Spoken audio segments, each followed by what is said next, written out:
Hi, this is Nick Spencer, and these guys, right? You're listening to Amazing Spider Talk. Still not canceled. Too many who know the angles, uncover and untangle all the questions and the webs left out to tangle. Be in 1962, last Wednesday's afternoon, they'll bend your ears with reckless self-abandon.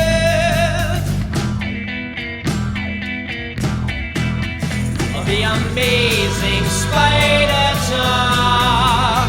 The Amazing Spider Talk.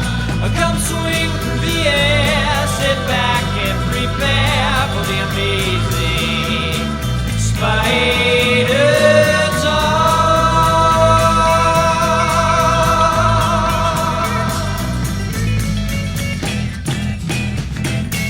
Hello, I'm Dapper Dan Gavosden, and I'm the founder and editor of AmazingSpiderTalk.com. And I am Mischievous Mark Chinacchio, founder of the Chasing Amazing blog and author of 100 Things Spider-Man Fans Should Know and Do Before They Die. Well, thanks everybody for joining us for a special review roundup episode of the all-new Amazing Spider Talk. We hope you enjoy this podcast and that it provides an intelligent conversation between two fans and collectors as we look at the Spider-Man comic universe in a bit of a bigger picture.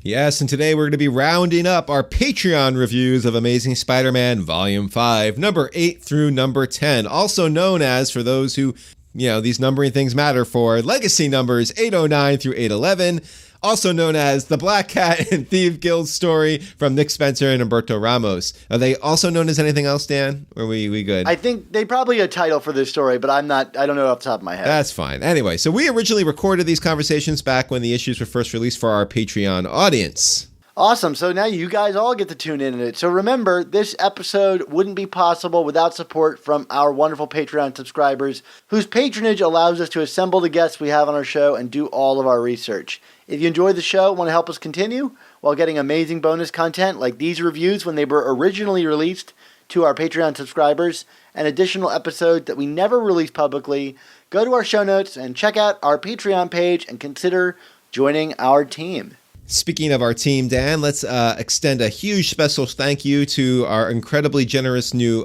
patron. That is Robert Barber. Thank you so much, Robert. Awesome. Thank you, Robert. This episode is from you. Now, let's get straight into the action. No more dawdling. We hope you enjoyed this review of Amazing Spider-Man number 8. What's new? Is Spider-Man still wearing red? Is it blue? Maybe he took a week off cause he had the flu. But probably not cause his methods seem tried and true. Let's find out in the Spider-Man review. So we're talking what? Amazing Spider-Man number 8 / Legacy 809 here? We are. I think I wrote somewhere that it was 810 and had to correct myself. I'm like, I don't even know where we are at right now. Just remember, it's always one more with the legacy numbering right now. Yeah, that's what I got to remember. They just had to screw you that little bit. You know they're bound to do some strange numbering thing just to line it up. Like, it's got to be eating a hole in them, or they're thinking we can do double 100 issues because it's 100 and then it's 900. Oh, God. They're going to somehow line this up that we're paying $10 2 weeks in a row or whatever. I'm looking forward to the issue 27A, Dan. All right, let's talk about this issue, Mark. This issue, I don't know if I can speak for you, but boy, this is a lot of setup for one issue. Yeah, I mean, I know in the first arc we weren't always like super duper wild about some of those issues, so I think overall we kind of saw where they were going. To me, this is the first major misstep of the Nick Spencer era on Amazing Spider-Man. I mean, it's not even that I think it's necessarily a bad comic, but I'm completely disinterested by it and kind of where they're going and just in terms of like who they're bringing into the story. It's these are the kinds of subplots. I mean, and obviously it's early, it's the first part, so I could be convinced otherwise, but on first blush, these are not the kinds of stories and the characters and subplots that really have drawn me to Spider-Man over the years. So I just want to kind of lay that out there at the start. Probably not going to be the most effusive review, but we'll talk about it and try and be constructive about it, right, Dan? Yeah, absolutely. I mean, this is like, you're speaking specifically to the Avengers, being a big part of this, and like the Thieves Guild, which I don't think has ever been a part of Spider-Man comics. We got a bit of the Assassins Guild, which I guess like the leader of the Thieves Guild became the leader of the Assassins Guild, and that character, Kandra, showed up in the pages of Scarlet Spider back in the day. Mark, do you remember this like Wolverine Scarlet Spider team up? Yeah, vaguely. But yeah, I mean, I gotta be honest. I mean, just putting this out there, Dan. I mean, I certainly like me some like Daredevil and comics like that. But, when we start getting into things like Thieves and Assassin Guilds and The Hand and all that in a Spider-Man comic, it's just not what I read this for. I'm into the more street level stuff. I mean, I guess Thieves are street level, but can we just get right into this? I mean, like this comic itself, it's like what, 6-7 pages of this opening comic. We have this beautiful Humberto Ramos splash page of Spider-Man, and then we cut over to this scene in a nightclub with someone with this guy trying to make money off of what turns out to be a member of the Thieves Guild, and like the scene just drones on and on. It's like it's way too long and unnecessary, right? Yeah, I totally agree. I mean, I think it's trying to set up some menace. Let's just talk about the Thieves Guild's arc in this story in its entirety, right? Like, we set up this kind of grounded menace for 6 pages, or however many pages it is, where, you're like, okay, they're this kind of group of thieves that are, getting some kind of tithing with the fountain, and I'm not necessarily sure that I know how the fountain works. Maybe there's some magical properties to it. It seems to be this kind of dropping money into this waterway that is going to somehow, come back to the Thieves Guild. Okay, I'll follow something that seems like kind of grounded like that. But then ultimately the payoff for all of this is some really like far-fetched, high-strung thing that I don't like buy into as a grounded threat. Like literally stealing every piece of item off of people's bodies without really any visible appearance of these characters.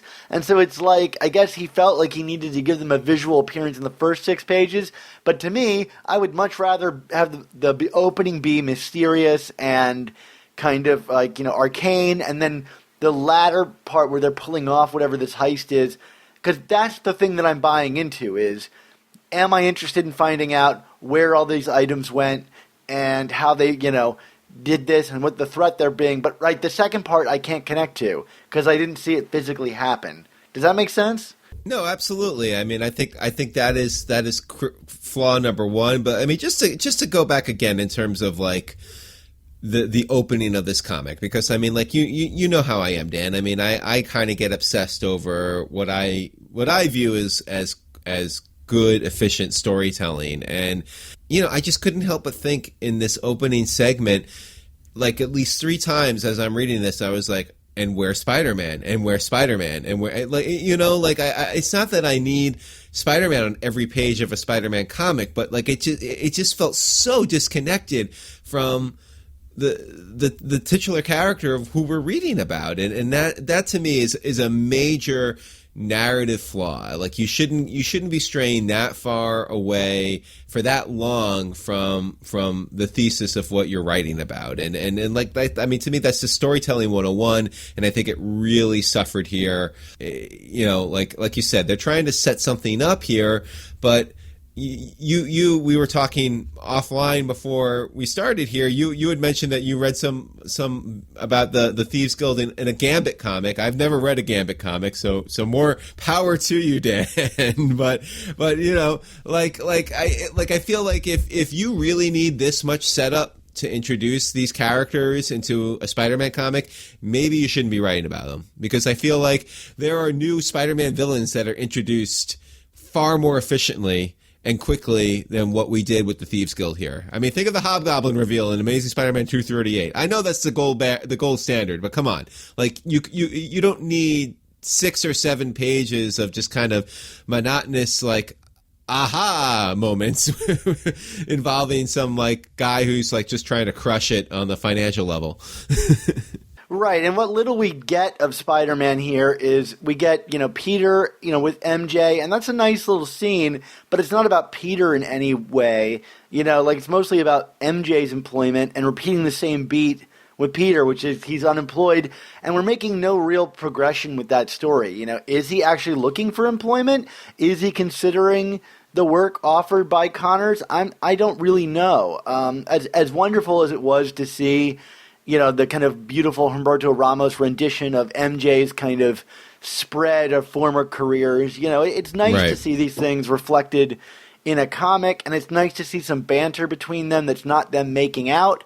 So for once I can kind of start to believe them as a couple, even if I still don't really believe that. I know that sounds strange, like I should believe Peter and MJ as a couple, but I think it's still being undermined by what to me seems very cursory, work on why they reunified. Because even here she seems to treat him with some kind of contempt, like that he's so childish. I don't know if she finds that endearing. Yeah, well, I was just about to say, Dan. I mean, like, as nice it was to see kind of a more human interaction between the two and not just them, swapping spit.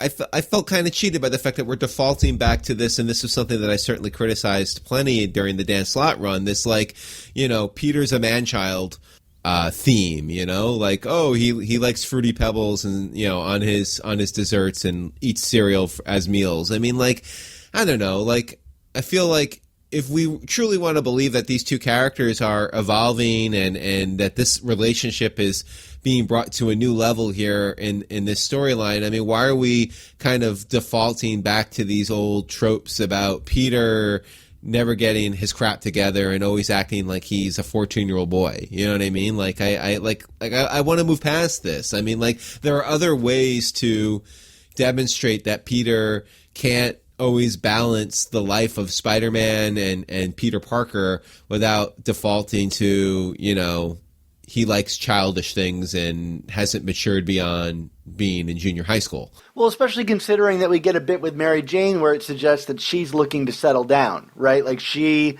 is looking for something more regular than these kind of crazy jobs that she's had, this kind of freelance mindset and working with superheroes and stuff.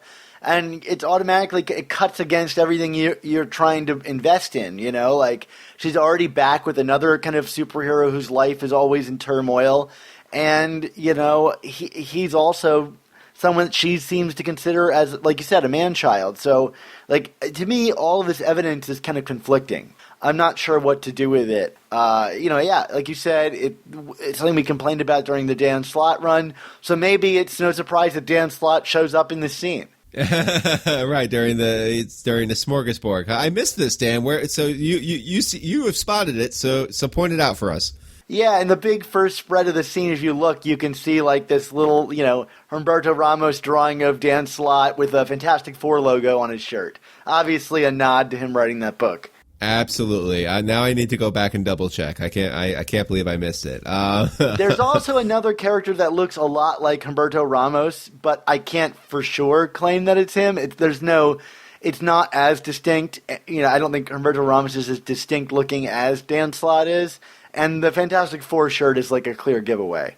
So, I mean, this also dovetails with, and we could talk about one of the other characters talking to MJ in a second, but, I mean, just before that, obviously we get this call-in from Tony Stark. And again, it's these themes that, like, I feel like I would love to see Marvel kind of evolve from a little bit. I'm not saying to ignore completely, but, we got Tony is kind of like, he's calling Spider-Man because he needs his help, but, like, can't help but just kind of cut him down to size during the whole thing. You know what I mean? Like, he's, well, what are your employment, what do you need an agent for? You know what I mean? Like, it's just like this, like, well, why are you calling this guy then if you think he's such a screw up? You know what I mean? Like, what's the point here? Do you want Spider-Man or not? And the other bit we get with Spider-Man, which we'll come back to, I guess, in a minute, is like the opening of this story opens with him like falling. I guess we don't necessarily know that he's falling, but you can probably tell from the cover of the book. And like, I know we haven't seen it in decades, but like, there's not a lot of drama to be like wrung from Spider-Man falling without his web shooters. No, definitely not. I mean, I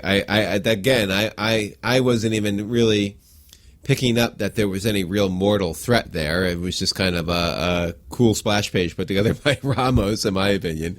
Yeah, I will say I liked Victor Olazaba's inks on that page, and the way he kind of, Ramos's stuff is so expressive, but like some inkers have a tendency to kind of like downplay it, and I feel like here Olazaba was really leaning into it. It's on the cover too, this kind of like expressive look of his mask being like kind of pulled off of his head by the air pressure. Yeah. I don't know. I like that little flair on the opening page there. Right. So are you personally excited to see Spider-Man interacting with the Avengers again? I mean, we have, in the 5-ish years that we've been doing this, Dan, 5+ years, I mean, we have talked about Spider-Man and the Avengers many times over. I'm generally not the hugest fan of it. What do we think about it here? I don't know. I mean, I guess I'll be curious to see what scale this story takes. I mean, the introduction of the Black Cat later in the book suggests maybe it'll be a much smaller scale thing than ultimately what we find. Maybe it'll be the two of them taking on the Thieves Guild in some way. I just feel like we got our, big time opening story, in the first issue of this run where he and the Avengers fight and he kind of is the one to save them all. And we got, we just finished an era where Spider-Man was like, and Peter Parker were funding the Avengers in the Avengers book by Mark Waid. So I feel like I've kind of gotten my fix in regards to Spider-Man and the Avengers. I'm not really dying to see it. I mean, I liked a lot of the renditions of the Avengers here. Like, I liked the Ghost Rider looked really nice and all that stuff. I just don't know why it had to go so large scale and then ultimately end so small scale with its web shooters being gone. Like, it seems like so disparate in I don't know. I'm having a hard time really understanding the scope of this threat. Maybe the Avengers will be interesting. It's not something I look forward to in Spider-Man comics typically. Yeah, I agree with that. So before we move past completely the MJ scene, let's talk a little bit about this off-panel voice. It's interesting, not to talk about the sausage making here, but I'm looking at your notes here, Dan, and I got to be honest. First thing that came to my mind was the shush.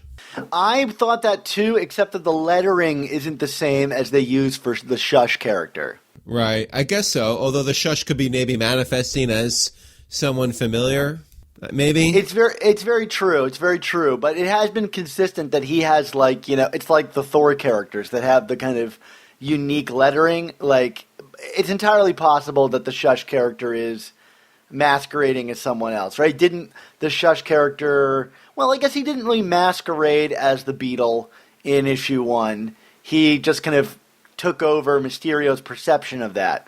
So it's entirely possible that it's the Shush character, but I was thinking that it was Ned Leeds. I mean, Ned Leeds is kind of like one of these Chekhovian guns still floating around out there, right? I mean, it's kind of funny to think about Ned Leeds after all these years still mattering, but here we are.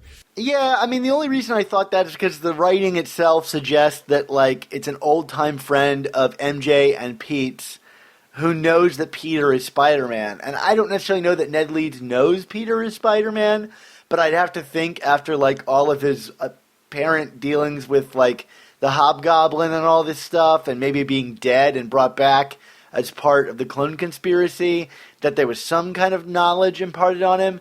I mean, time will tell, but that was my guess, in that he is still floating around out there, and, it is an interesting angle to go down. But yeah, Shush, I'm more hopeful that it's Shush, because to me, that means he's finally interacting with Peter's world in a way that might be significant, and I'm eager for that character to kind of come into the limelight in a real way.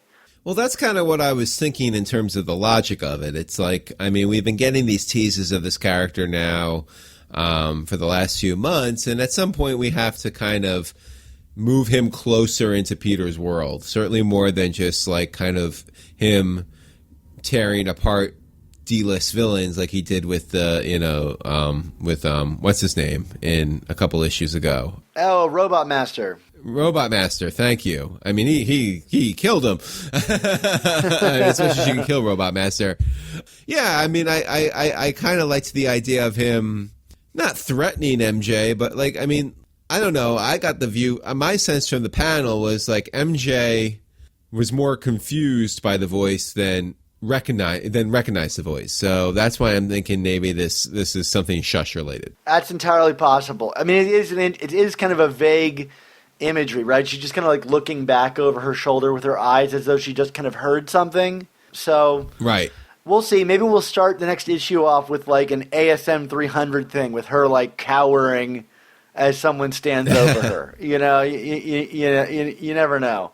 So, of course, the other big development in this issue is the return of Black Cat, but kind of confused which Black Cat this is. Is this the Black Cat that came, that, you know, where things seem to be somewhat resolved with Peter at the end of, Spider-Man at the end of Venom Inc.? Or is this the Black Cat that still had an axe to grind with Spider-Man pre-Venom Inc.? Seems to indicate the latter, but I don't understand why it's not the former. She's also in her old costume again, rather than the one that Humberto Ramos himself designed, the cat's eye shoulder costume, which is also curious to me. I mean, maybe when she left her kind of gang leadership behind, she decided to go back to her old, more friendly costume. I don't know if that's the way she's going to interpret it. I'm guessing time will tell. It just seems like an odd pivot. And it makes me worry that we're going to get like some kind of storytelling that's equivalent to what was done with the Lizard, where it's like, well, I didn't really seem to like the way the Lizard was going, so I'll just forget all that happened and reset him back to how we know him to be. I hope this Nick Spencer seems so aware of continuity in all the instances except for that Lizard moment.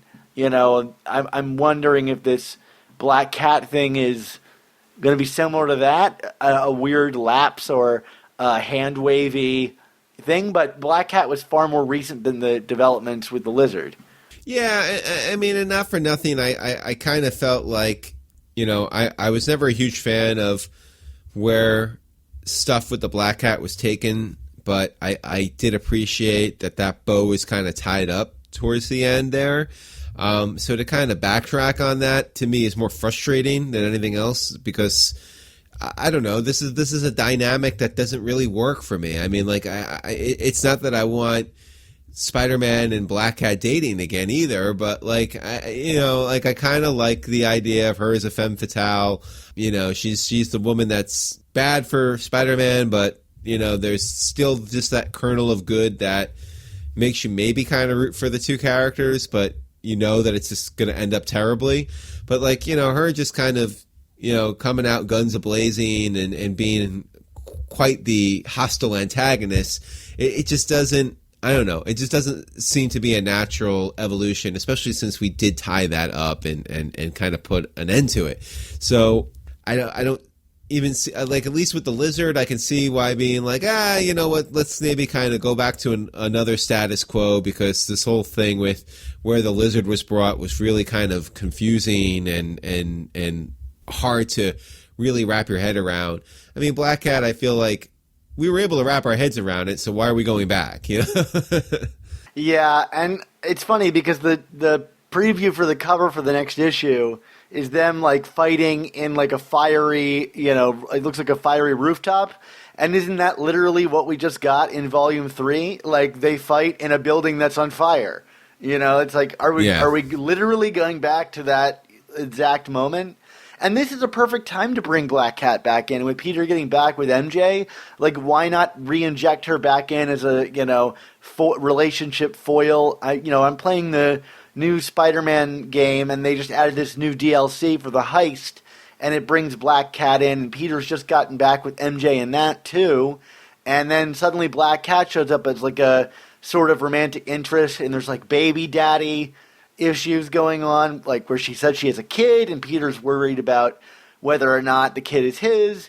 And I think there's opportunity. If you're going to bring Black Cat back right in the midst of reconnecting Peter and MJ, why not go down that route a little bit? I don't know. We'll see ultimately where it goes, but it it had me more confused than excited to see where it goes, right? Absolutely. Anything else on this issue, Dan, that you want to bring up specifically?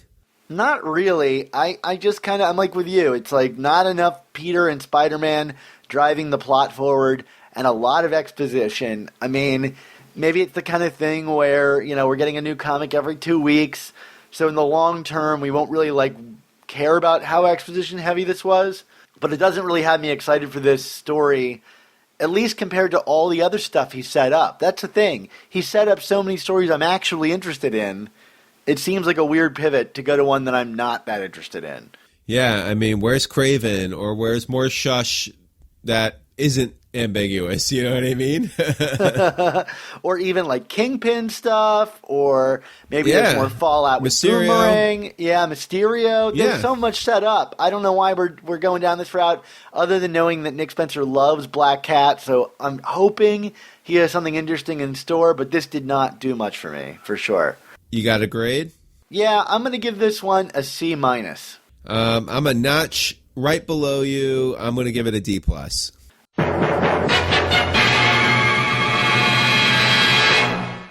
All right, Dan. Well, we should thank our patrons on Patreon one more time, because without them, we would have never gotten that awesome review. But fear not, listeners at home, there is more where that came from. So without further ado, why don't we continue on with this arc and talk about Amazing Spider-Man number 9. Take it away.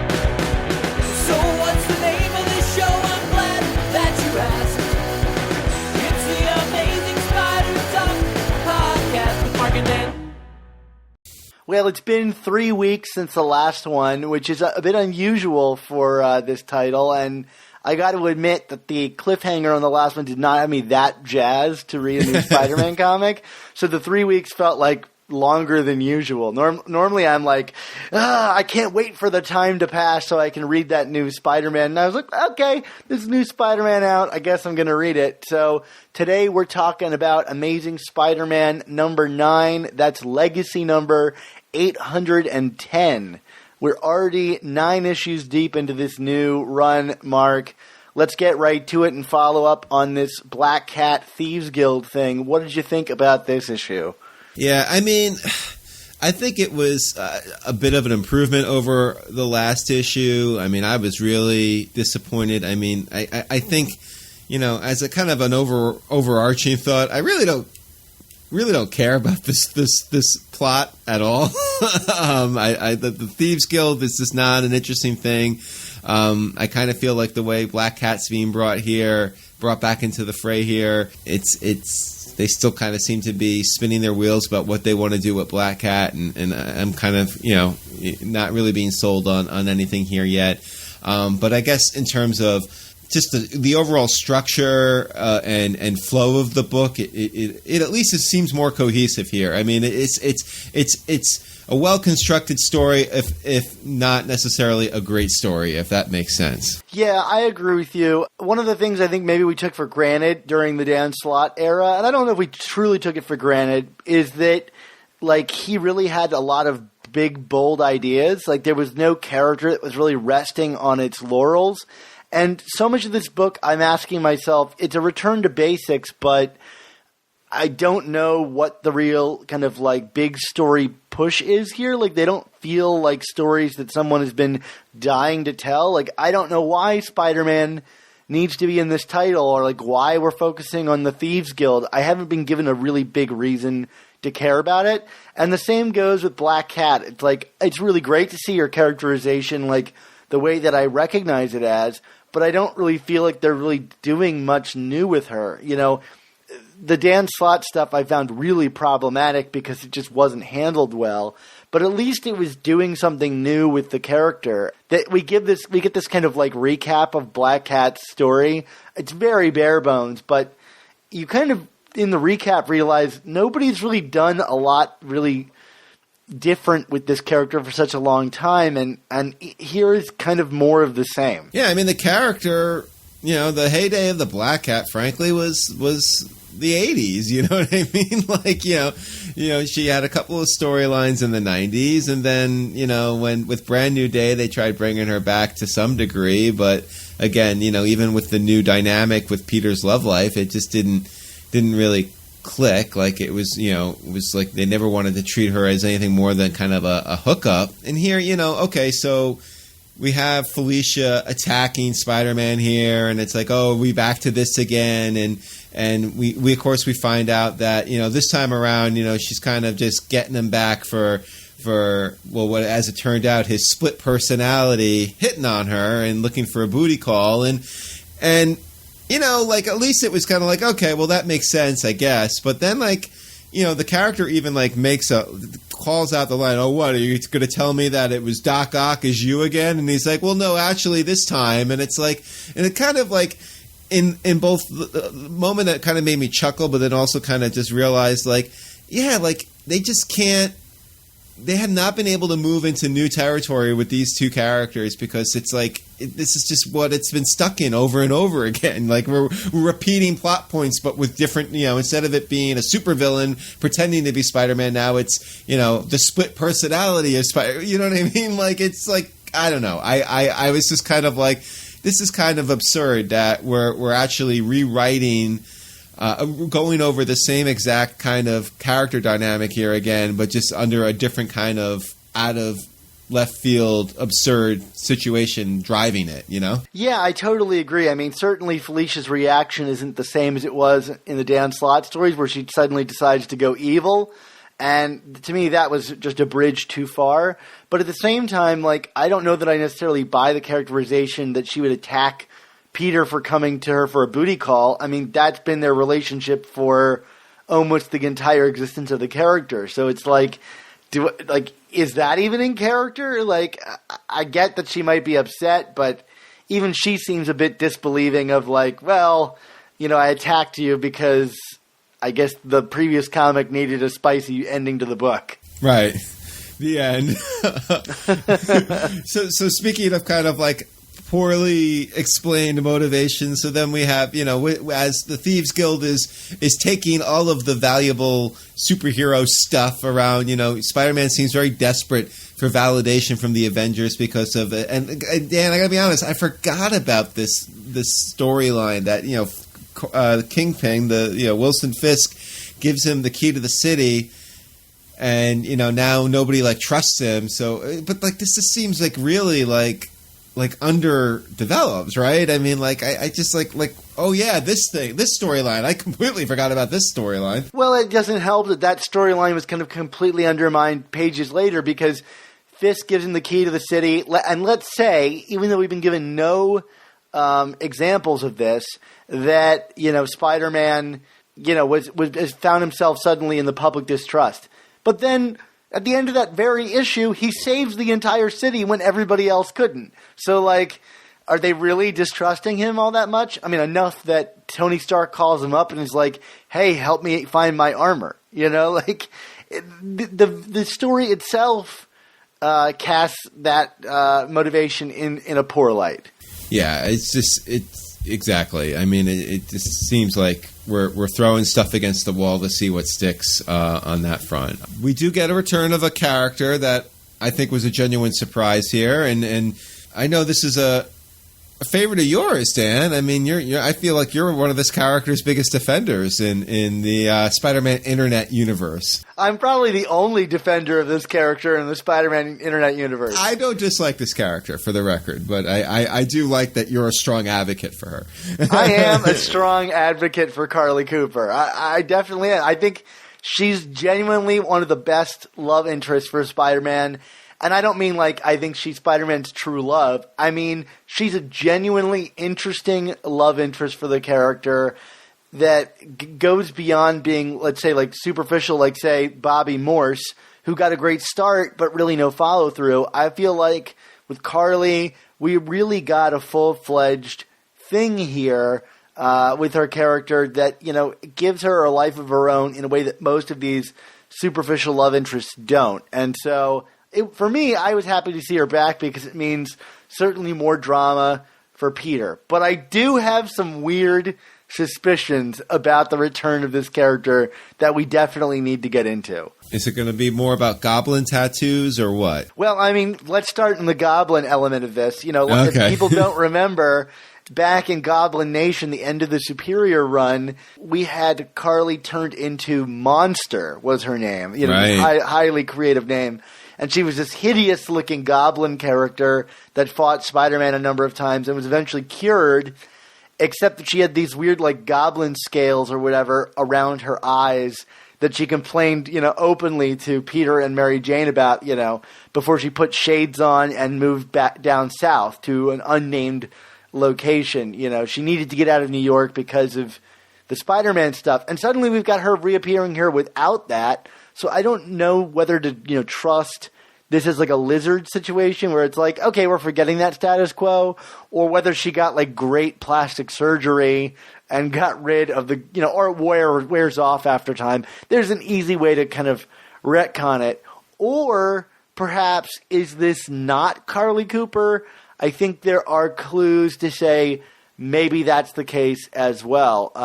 Mark, what did you think about the kind of goblin-y element of this? Like you said, unless indeed it's not Carly Cooper, I don't know if we're going to spend all that much time explaining why her physical appearance has changed. I mean, you know, what I'm saying is if our suspicions are proven wrong and, you know, this is indeed face value, I'm going to guess that it's more aligned with a Lizard situation of, oh, no, you know, just ignore that.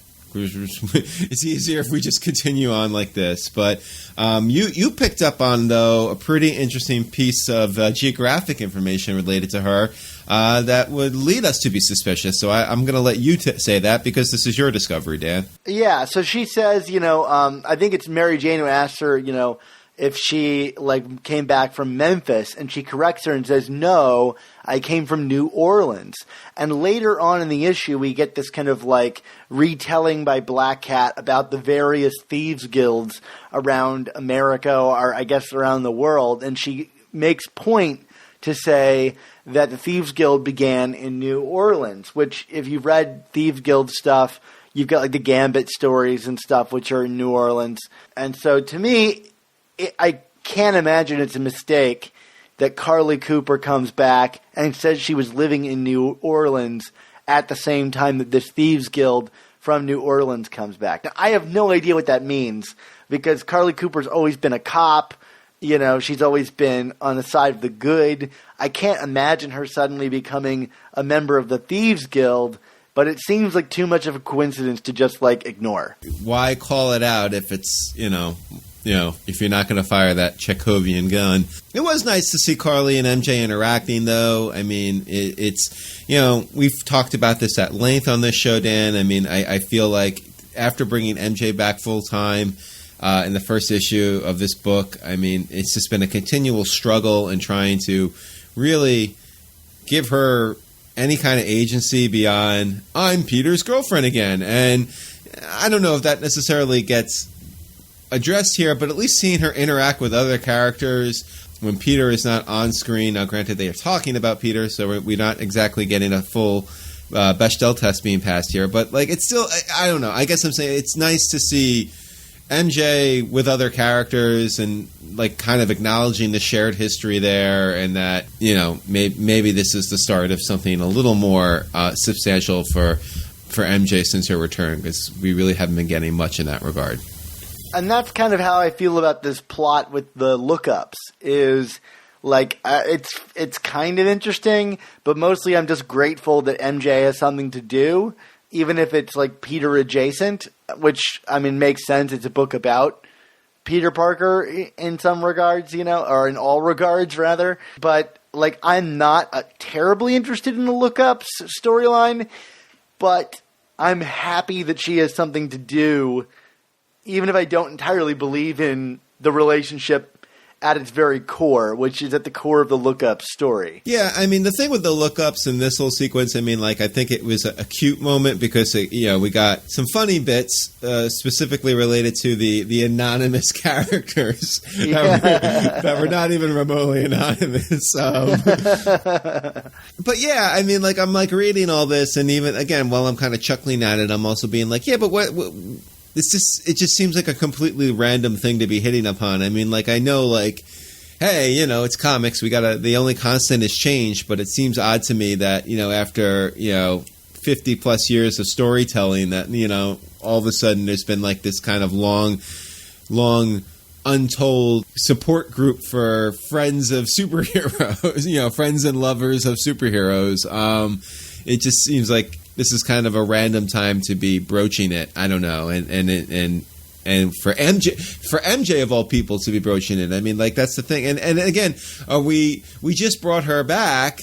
She knew what she was getting back into, and like we're kind of like are we really gonna be dwelling and wallowing on MJ's insecurities about being with Peter? I don't know. I kind of thought that one of the enlightenments of this new relationship was we were kind of past that, and clearly we're not, Yeah, it does seem really odd. And then I kind of like have to question like the lookups in general. Like the three of the characters that we see or don't really see but we can infer are there. Let's say like just off the top of my head, Wong, Pepper Potts, and Willie Lumpkin. Like, why do their identities have to be obscured? Aren't Doctor Strange, Iron Man, and the Fantastic Four publicly known figures? Like, I don't really understand the logic behind that. I don't have an answer for you. I mean, outside of the visual gag, I mean, it was a good gag, I guess, is what it was. Seeing, I mean, not that he's one of the characters you were describing in terms of needing to be obscured or not needing to be obscured, but like seeing Foggy's bow tie, or what's obviously Ganky Lee. It's a good gag, but other than it being a gag, is it necessary? And does it advance beyond just a one-page joke? I don't know. Yeah, I don't know. But one of the things we did get an answer to about the Thieves Guild is this whole idea of like the fountain and the magic of the fountain. And I thought, like, we just love it when they have Humberto Ramos do those flashback scenes because they just like leave his sketchy pencils alone, and I think it's quite nice. I thought it was really nice to see the scene with Walter Hardy, in that flashback with his daughter in the park, which kind of seems like they're a bit entrapped by this personas they've been putting on.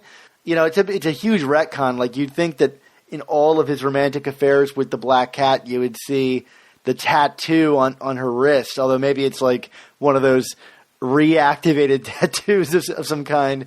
But I like this and kind of the retcon repositioning of Black Cat as a bit of a broader universe. I thought that was interesting in some regard. You mentioned Ramos's pencils in the kind of flashback sequences. Any other? Well, there was two artists on this book, right? It was Ramos, and then there was who else was doing some other sections, right? Yeah, the other artist is someone I'd never heard of before, Michele or Michael Bandini. I think he's a international artist in the same way that Ramos is, and I liked the kind of split up of art in this book. You've got your kind of really bombastic stuff, and your more like low key, down to earth kind of art, and I dug that. Yeah, it was good. I mean, it was certainly good quality. I mean, like, it does make me wonder if this is why we ended up having a week delay on this book. Maybe Ramos couldn't get it all done. I don't know. Although he usually works pretty fast, doesn't he, Ramos? Or yeah, I think he's notorious for being a bit of a quicker artist. I think even Champions came out pretty frequently, if I'm not correct. Yeah. Well, either way, I mean, no, it just kind of threw me initially because I was like, I mean, Ramos is so distinct, and Bandini is a little more, I don't want to say common, but you know what I mean. Like it wasn't totally a lot that defined him from other artists that I feel kind of guest on the book from time to time versus someone like Ramos, who's just so, has such a style and a flair to it. But like you said, it was kind of good to kind of get the contrast within the book. It certainly that's, you'd rather have it than have someone trying to like ape Ramos' style and do a bad job of it. Yeah, or just like split the book down the middle with no explanation for why. Well, you got anything else you want to talk about on this book? Or, I mean, there's a part 3, I guess. Yeah, not really. I mean, they find I guess like the weapons cache, and I just don't really care because like there's no universe where the Thieves Guild actually makes an impact and Nova doesn't get his helmet back and Ghost Rider doesn't get his car back. So I guess we'll see what the fallout with Black Cat is. Maybe this is the impetus for change for her, but I can't really claim to be all that excited about the ending of this book where they're cornered. It just seems like another story on the way back to another story. Right. So you want to give it a grade? Yeah, I'm giving this one a C. Yeah, I'm right there with you. I'm giving it a C. Like I said, better than last time, but still hoping for that. Still just hoping for that, like that next level of consistency. I mean, the Boomerang story was kind of a step in that direction, Dan, and now I feel like we're kind of falling back again. So, it's been kind of up and down ride. I mean, it hasn't been anything truly bad yet, but it's definitely been up and down, I think, since the new regime has taken over. I think I'm looking for some payoff with Shush. Like, I just need that character to make an impact to kind of sustain me with like a stronger grasp on what the big idea here is. Yeah, I agree with that. And not for nothing, I know that it's not carrying over into the main book, but I do wonder if we're getting some wheels being spun here until Spider-Geddon kind of cleans itself up. You know what I mean? Like, do they not want to like introduce anything too dramatic in this status quo while they're trying to finish that out in all the other Spider books? Just a thought. I won't claim to understand how the Spider Office works in the least. So. No, it's just like I said. I'm just pumping theories out there. So.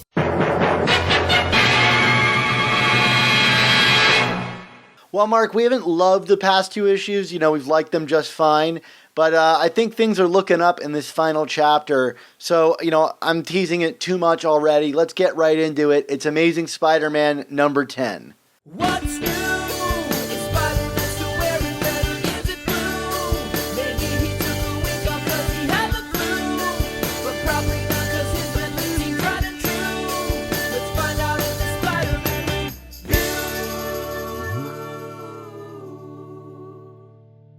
Why don't we talk a little bit about Amazing Spider-Man number 10, a.k.a. Amazing Spider-Man Legacy number 811, right? Did I get the numbering right? I can't keep up, Dan. You got it. That one-off thing, your brain just goes completely flipped. Yes.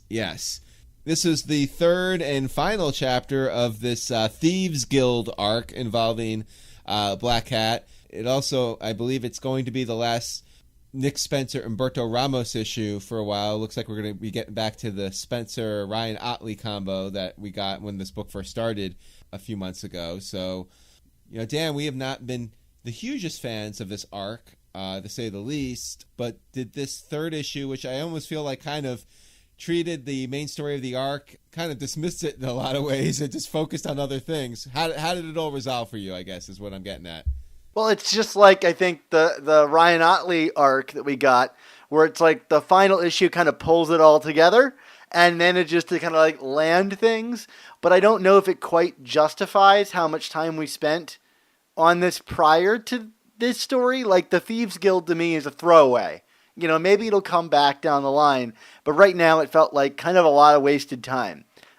This issue is very much interested in Mary Jane and like the leftovers, or what are they called? The lookups? Not the leftovers, the lookups. And that's really the emotional crux of this issue. Although we get a really nice scene at the end of the issue between Spider-Man and Felicia. But all of the Thieves Guild stuff is kind of hidden under this monologuing from Mary Jane about her relationship with Peter Parker. And I found all of this stuff very successful. Even if ultimately, like, the Thieves Guild stuff ends up being a throwaway, which makes me kind of question the last 2 issues. Like, could we have done this in 2 issues instead of 3? I don't know. Yeah, I mean, I'm going to take it a step further and be a step meaner than you, Dan. I mean, the Thieves Guild here was just completely irrelevant, and I just feel like this entire journey was kind of, for lack of a better phrase, a waste of time. I mean, it was successful in the fact that it brought a resolution to the Spider-Man Black Cat arc that, I mean, has been a long time coming. Where this issue was most successful, I think, on a broader level was, after months and months and months of us kind of pining for any sense of character development and insight into what Mary Jane was thinking and getting back together with Peter, I do feel like this starts to address that and starts to build and actually gives us a reason to actually care about the fact that Mary Jane is actually back in our lives right now, right? Right. And the impetus that we learn here is that Flash Thompson's death, a big kind of mourning moment, an impactful moment in her life, spurred her to kind of rethink her relationships with people and what was valuable to her. And I totally buy that. Like, in the extent that it's presented. I mean, would it have been nice to see signs of that kind of, inching their way into the corners of the book? This seems kind of like hey, I've heard the critics, or like I've read what's been put out, and I feel like there needs to be more here. I think the Lookups was a great opportunity to allow Mary Jane to open herself up in a way that she might not have in front of Peter Parker. But so I appreciate it here. I wish it was earlier, but I'll take it. I'm going to take it. We got it. And that's what I wanted. Yeah, I mean, I think one of my biggest issues with the whole Lookups concept from the last issue was kind of like, after all these years, what was the point of kind of introducing this little back channel group of support group, outside of maybe getting some punchlines. And we get some more punchlines in this issue that are kind of cute and ha ha ha, but clearly this whole storyline was designed to give Mary Jane an ability to have an outlet somewhere where, yes, for storyline purposes, that outlet is the support group, but really the broader purpose is to give us, the audience, some insight finally.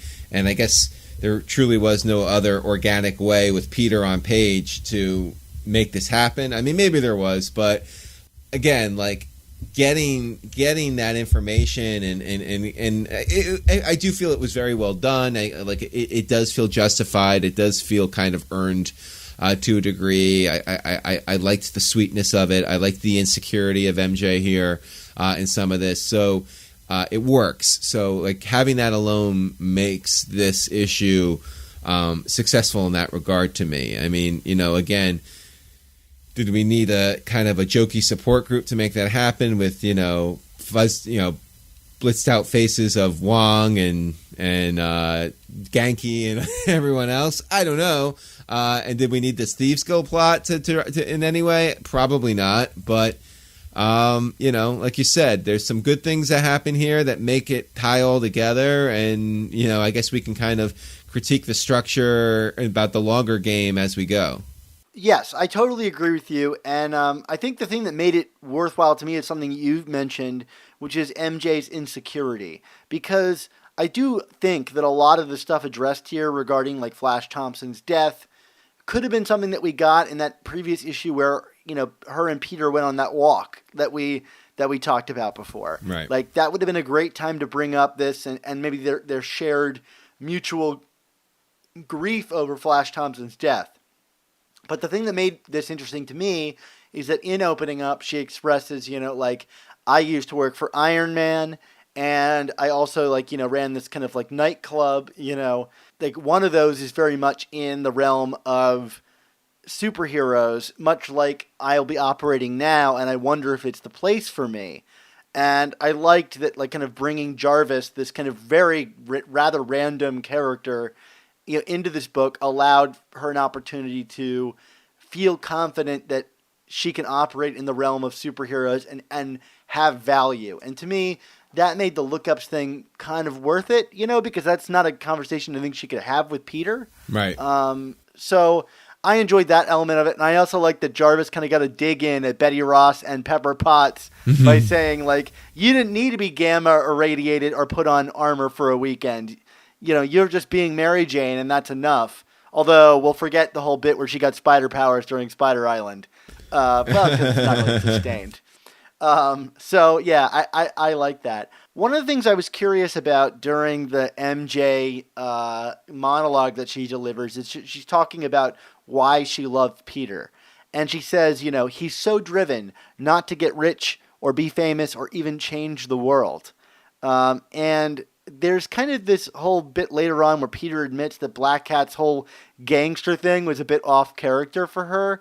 I don't know that I would go so far to say that like MJ and Peter's dialogue here is a refutation of Dan Slott's run, but there are a bunch of things throughout Nick Spencer's run that do seem to be him like, I don't know if it's like having fun, taking jabs at Dan Slott's run, but like the kind of people are interpreting this as like Nick Spencer correcting the ills of Slott's run, whether it's like having him reveal, his identity to Felicia. It seems like he's going down a checklist of like things people have wanted to see for years. How do you feel about all that? Yeah, I mean, it's funny. I don't think it's as pointed or, malicious, even if that's a phrase that some people are kind of tying to it as it might appear. But I definitely do think there's just a sense of, Spencer as a writer. I think he's approaching this book right now with an air of confidence. I mean, whether the confidence is fully justified in the longer term of what's being put together here, that's another argument. But it's very clear that there are things that he wants to execute on, and in order for him to execute, he needs to have his ducks in a row in a certain way. And in order to have those ducks in a row, it's got to be different than what Dan Slott did. You know what I mean? It's just that simple. Like he can't have Mary Jane a certain way. He can't have Felicia a certain way if he's going to start executing on these bigger stories that he's working on. So he's just going about and as is done in comic books, just kind of flipping switches and snapping fingers and undoing it. And I don't think it's meant to be a dig or pointed or anything like that, but I think it's just Spencer being like, I can't tell my story with this status quo existing. I need to change it. So let's change it. Because I can, and clearly he's not getting pushback anymore. And that's fine, because frankly, think of all the pushback that Dan Slott did for 10 years on the book. Was he digging Roger Stern or Tom DeFalco or JMS? Or, well, probably JMS. Everyone was digging JMS after a while. But I it's just, this is just kind of something that a confident creator should just be able to do without it being read too deeply, I think, in terms of what he thinks of a prior creator. Yeah, I tend to agree with you, and I think it's just like it's one of those things where it's like what he wants to do with the book just so happens to correlate with things that probably should have been done to the book for a long time, as anyone who's a Spider-Man fan can kind of recognize, and it's also that natural returning it to the average status quo that people recognize from Spider-Man, so that he can then take it in a different direction. I think the thing for me that's shocking is just how much editorial seems to not be pushing back at him on this. It seems as though after what we've been kind of told for like 10 years is like, these are the things we don't do. Nick Spencer seems to have free run to do whatever he wants with the character. Right. In that he's returning it to the status quo. Right. But I think the editorial element shouldn't be discounted. But again, I know that some of the editorial changes that we've now experienced had kind of gone into motion before Dan Slott left the book. But I also don't think it's any coincidence that, within a year or so of a lot of these changes, Dan Slott left the book after basically for years saying, "From my cold dead hands."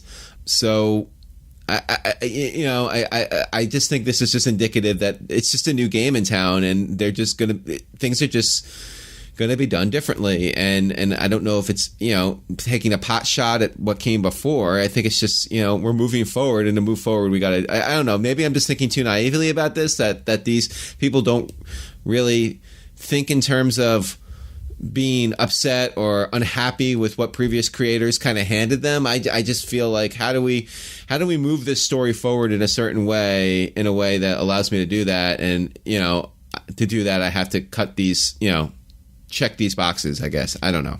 It's a good thought. Let's move on to the next big thing, because we can't really come up with a declarative answer in that regard, in that we're not part of the Spider Office in any way, shape, or form. We wrap up this Thieves Guild thing with this great Miss Marvel joke regarding her phone. I love the bit where it kind of subvert Iron Man and Doctor Strange. Mr. Fantastic, I believe. Oh, right. Well, Doctor Strange too, right? Wasn't he trying to do magic and he was like, find my iPhone. Yeah, exactly.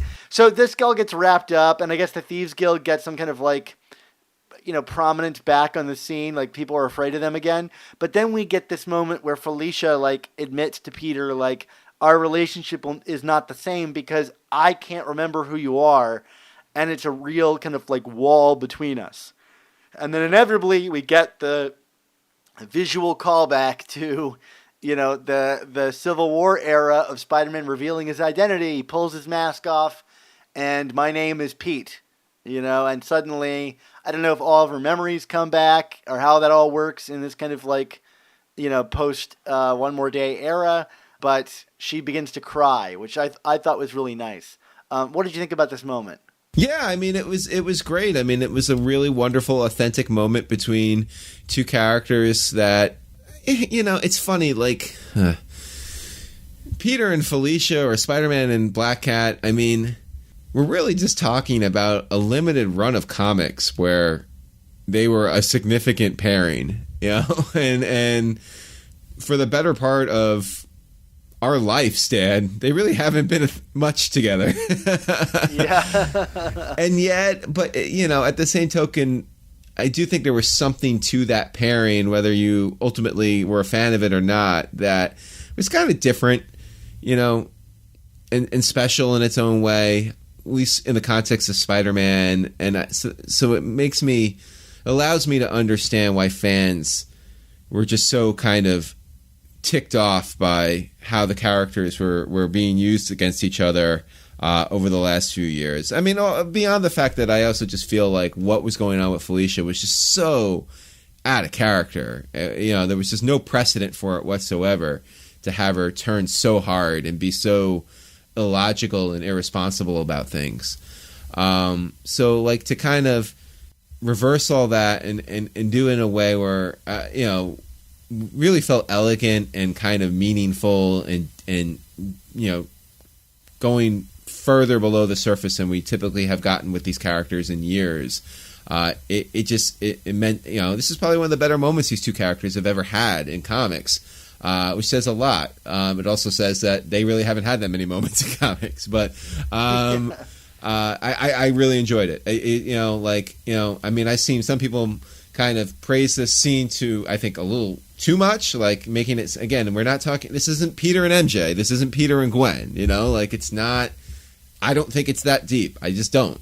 But, in terms of these two characters, this was a very great, wonderful moment.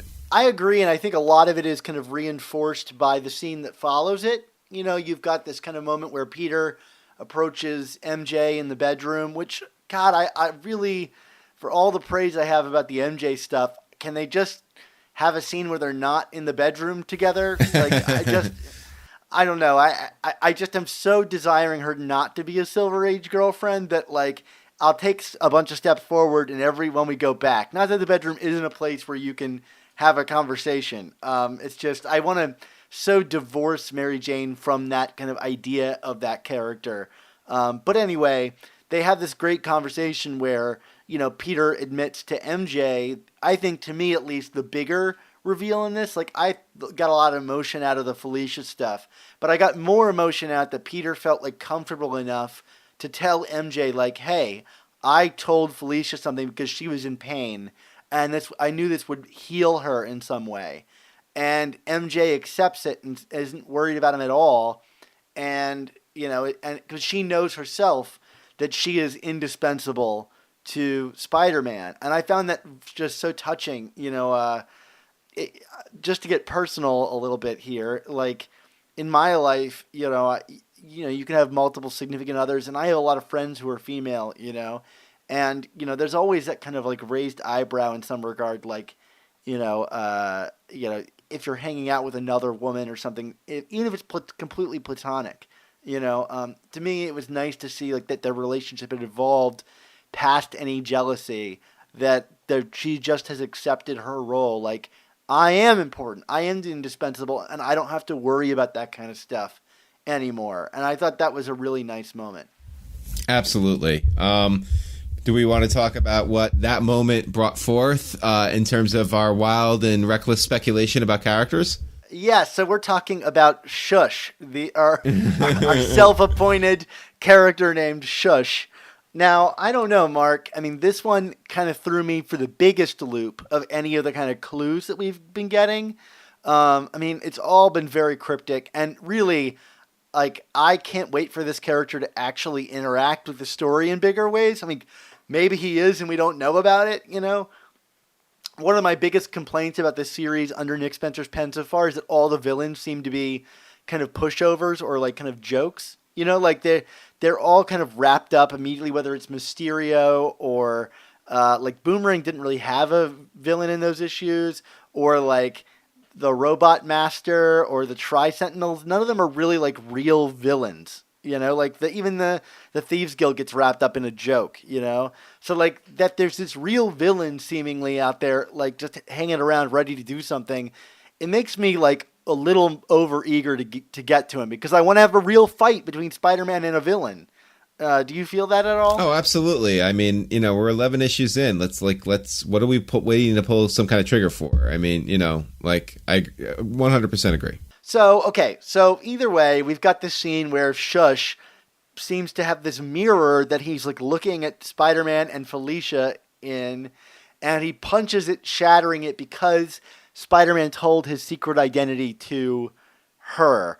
And there seems to be like a level of jealousy here before Shush says like when I'm done, only like you and I will be the last two to know that kind of secret, right? Right. Well, and he even like makes comment like, "Oh, you've brought her into this hell now too." You know what I mean? Like so. Right. Which implies that there's something tied to the secret identity about this character, and we've talked about that before, right? Why does this character know Pete really well? So on and so forth. So like to me, the complication of this is like we have been talking about it being like a demon, and there's a lot of references to like hell and demons, and like. It seemed to have been triggered by, you know, the appearance of this character seemed to be triggered by MJ and Peter getting back together. So, like, I had come up with that grand speculation about it being, you know, some kind of manifestation of the deal with Mephisto or the Spider marriage. But the thing that's complicated to me about this is the identity stuff isn't linked to Mephisto, right? Yes, because, I mean, you do have this moment in One More Day where, you know, as Mephisto is concocting the spell, I mean, am I misremembering, Dan? I do feel like there's a moment where Spider-Man's just like, yeah, what about the whole identity thing? And Mephisto's just kind of like, yeah, sure, we'll get rid of that too. You know what I mean? But then, like, it gets further evolved in one moment in time that this was actually something put forward by Doctor Strange, right? That's kind of how it was kind of further retconned. Is that do I have this right? That is absolutely correct. And Spider-Man makes reference to that in this very issue, right? He says to Felicia, we did something that would cause people to forget who I was. So because he doesn't really remember One More Day, right? Like Spider-Man doesn't remember One More Day. He is acting as though like he and Mary Jane dated and then stood each other up at the altar. Like he doesn't remember the deal that he made. You know, he just... you know, it's operating on like one moment in time continuity. So like, I don't know if perhaps maybe I'm forgetting the red bird that Mephisto used to kind of like knock that brick that triggered the whole one moment in time scenario where they never got married. To me, that had nothing to do and was completely independent from Peter's whole thing. Like nobody should remember who I am. And it seems like, if this character's a demon, it shouldn't have anything to do with the secret identities. I don't know. I mean, just talking about this is making me go a little cross-eyed. I mean, I'm still hanging on the idea that we've kind of talked about at length so far about this character, that it's some kind of physical demonic manifestation of a Peter that, you know, that went back against the deal with Mephisto, you know what I mean? That betrayed the deal. I firmly believe after this issue that when we're looking at Shush, we're looking at some kind of iteration of Peter. It's very interesting. I just feel like this is not that it's a future Peter or a time multiverse Peter, but I feel like this is a version of Peter who can speak to what happens when you betray the devil. You know, it's Centipede Man, right? Sure. So, which is why I think he is just so angry and bitter. I mean, and I think it's what could be ultimately interesting about this character is it does show the inherently darker elements to Peter Parker that I don't think are outside the realm of the character. You know what I mean? But yeah, I mean, this is it just seemed more apparent than ever in this issue to me that this character is some kind of manifestation of the deal, of the bargain, but it's being manifested in Peter in some way. This is not. I don't think this is like a separate demon. I don't think this is I don't think it's Mephisto. I don't think it's a sidekick of Mephisto. This is Peter to me. It's just it's a demonic, weird, twisted version of it. You know. One of the things that I went back when I read this, I wanted to reread the final issue of One Moment in Time, and so I went back and I looked at the kind of panel where Mary Jane makes her own deal with Mephisto. And it was finally revealed what she had said to him. And so this is what she said to him, if you'll excuse me here for a moment. Yeah. She says, "I know Peter. He will never make this deal with you. Never, ever, unless I ask him to. But if I do, this is the end of it. You will leave him alone for the rest of his days." And Mephisto's response, I think, is really telling about maybe who this character is. He says, "Agreed, as far as I'm concerned." How are you taking that? I'm taking it as look, Mephisto's not going to get involved, but you break a deal, I'm not going to stop what that triggers. Right. You know what I mean? I think that this thing that we're seeing is gaining strength by all the times that Peter goes to breaking the deal and makes changes in his life that are attributed, that wouldn't happen if he wasn't breaking this deal. Right. I don't feel like Peter would have the confidence to reveal his identity to Felicia or be the character that he is without kind of undoing the deal and kind of flaunting it now. And I think that's where the anger comes in. It's he's dragging everyone into this because they're becoming part of the end of this deal. And so I don't think it's Mephisto, which seems kind of clear by the design, it's a new character. And it could be very well, like you said, be like a Peter Parker underneath that's completely damaged and bandaged up in some way. And I think back when the first appearance of the character, I had taken some screenshots and posted it on Twitter. And in the first image, he's making the web shooter hand gesture on the page. It's very subtle. But I think that might have been maybe Humberto Ramos's tip off. I don't know. It could just be something I'm finding. But you could be more right than you even realize. Yeah, I agree. Your wacky thoughts, Dan, are bearing fruit. I'm sticking with my original theory. I feel very strongly about it. Yeah. That the comic keeps backing me up in my initial guess. There you go. You want to do some grades? Yeah, sure. I'm giving this one a B+. I'm right there with you. B+. This is such a step up.